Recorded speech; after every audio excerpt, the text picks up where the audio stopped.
पाहुयात पुढची बातमी। पुण्यामध्ये राष्ट्रवादी शरदचंद्र पवार पक्षाचे शहराध्यक्ष प्रशांत जगताप यांनी शरद पवारांची भेट घेतली। मनपा निवडणुकीमध्ये दोन्ही राष्ट्रवादी एकत्र येण्यावरून प्रशांत जगताप यांनी नाराजी असल्याची चर्चा होती। दरम्यान पुण्यामध्ये दोन्ही राष्ट्रवादी एकत्र येणार नाही असं शरद पवारांनी स्पष्ट केल्याची माहिती प्रशांत जगताप यांनी या भेटीनंतर दिली। पुण्यात राष्ट्रवादी शरदचंद्र पवार पक्ष महाविकास आघाडीमध्येच लढणार असल्याची माहितीही प्रशांत जगताप यांनी दिली।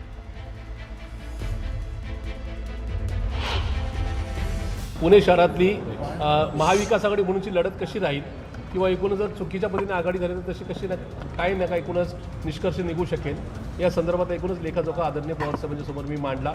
साहेबांनी त्यासाठी खूप सारा वेळ दिला। या सगळ्या चर्चा झाल्यानंतर आदरणीय पवार साहेबांनी एक गोष्ट क्लिअर केली आहे की पुणे शहरामध्ये आणि राज्यामध्ये आम्ही महाविकास आघाडी म्हणूनच निवडणुका लढवणार आहोत। या सगळ्यांचे ज्यांची काही मतं आहेत ती सुद्धा आदरणीय पवार साहेबांच्या समोर मी ठेवली।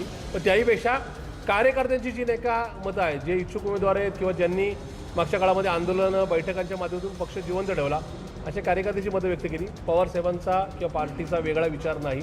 आदरणीय पवार साहेबांनी इथं आपण महाविकास आघाडी म्हणून जावं अशा प्रकारचे स्पष्ट सूचना माझ्यासारख्या कार्यकर्त्याला केलेल्या आहेत।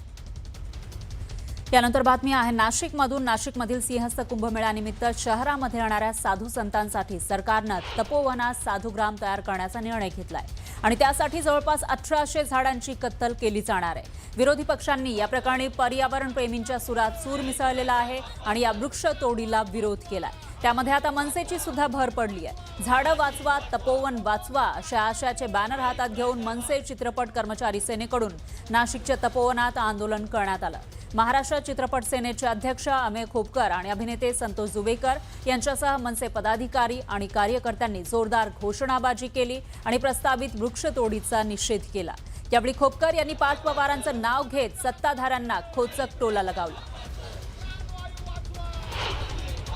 माझी मुख्यमंत्री साहेबांना विनंती आहे, जसं त्यांनी पार्थ पवारांना माफ केलं तसं आमच्या तपोवनातल्या झाडांना माफ करावं।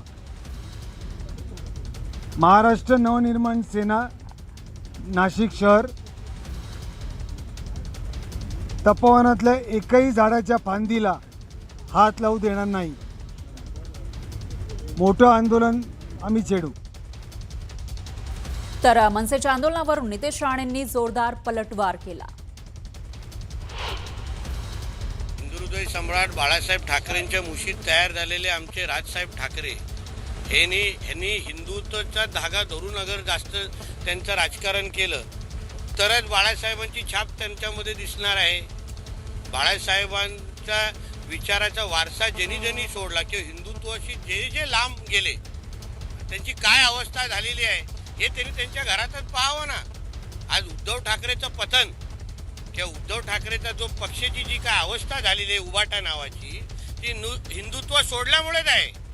हिंदुत्वाचा लांब जो गेला आहे ना तो संपलेला आहे। ह्याचा बोध आदरणीय राजसाहेबांनी घ्यावा। दरम्यान तपोवनातील वृक्षतोडीच्या मुद्द्यावरून काँग्रेस प्रदेशाध्यक्ष सपकाळ यांनी सत्ताधाऱ्यांवर जोरदार टीका केली। तपोवन हे नावातच वन आहे आणि त्या ठिकाणी उत्साह दरवेळेस होत असतो। मात्र भारतीय जनता पक्षाला गिरीश महाजनांना त्या ठिकाणी झाडं तोडायचे पैसे काढायचे आहेत, झाडं लावायचे पैसे काढायचे आहेत, त्या ठिकाणी काहीतरी स्ट्रक्चर उभं करायचे पैसे खायचे आहेत। त्यामुळे भ्रष्टाचार करण्याकरताही वृक्षतोड सुरू आहे। दरम्यान महामानव डॉक्टर बाबासाहेब आंबेडकर यांना चैत्यभूमीवर अभिवादन केल्यानंतर राज्याचे मुख्यमंत्री फडणवीस यांनी उपस्थित अनुयायांना संबोधित केलं। यावेळी त्यांनी डॉक्टर बाबासाहेब आंबेडकर यांच्या स्मारकाच्या कामासंदर्भात भाष्य केलं। डॉक्टर बाबासाहेब आंबेडकर यांच्या पुढील महापरिनिर्वाण दिनापूर्वी म्हणजेच 6 डिसेंबर 2026 पूर्वी इंदू मिल इथलं डॉक्टर बाबासाहेब आंबेडकरांचं स्मारक पूर्ण करण्याचा प्रयत्न करू असं मुख्यमंत्री फडणवीस यांनी यावेळी स्पष्ट केलं। दरम्यान ज्या काही सुविधा अपुऱ्या आहेत त्याही पूर्ण केल्या जातील असंही फडणवीस म्हणाले। आपण प्रयत्न करूया की आनंदराजजींनी मगाशी सांगितलं की काही अजून आपल्याला व्यवस्था केल्या पाहिजे, त्या व्यवस्था तर आपण करूच, पण पुढच्या आपल्या महापरिनिर्वाण दिनाच्या पूर्वी शक्यतोवर आपल्या इंदू मिलचं जे स्मारक आहे ते स्मारक पूर्ण व्हावं अशा प्रकारचा प्रयत्न आपण करूया.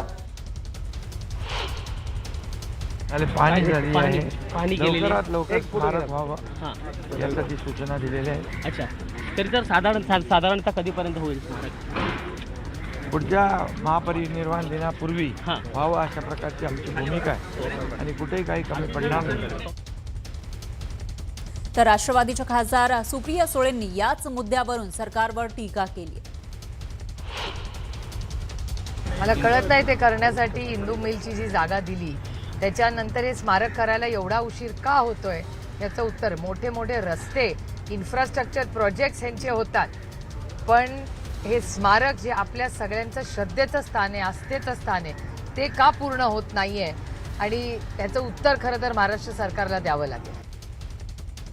तर सुप्रिया सुळेंच्या या टीकेला मंत्री नितेश राणेंनी काय प्रत्युत्तर दिलं तेही पाहूया.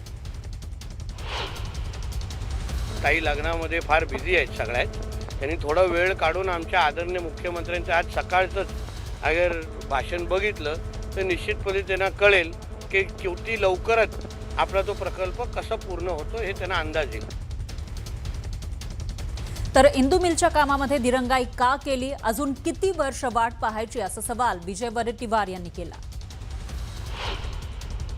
किती वर्ष झाले तुम्ही पाहताय, घोषणा झाली 2014 मध्ये, फार छाती ठोकून घेतली होती, गळ्याच्या नसा फाटतपर्यंत ओरडले होते.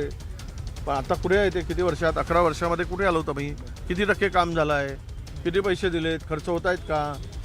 आणि त्यामुळं आता होईल तर बरंच आहे, आम्ही त्यांचं स्वागत करू. पण ते किती वर्ष? आम्हाला हिंदू मिलमध्ये बाबासाहेबांचं स्मारक आणि सर्व ज्या काही प्लॅन आहे त्या पद्धतीनं काम करण्यासाठी इतकी दिरंगाई का केली? का पैसे देत नाहीत आणि येऊन पाहतात आणि फुशारक्या मारतात आणि जातात?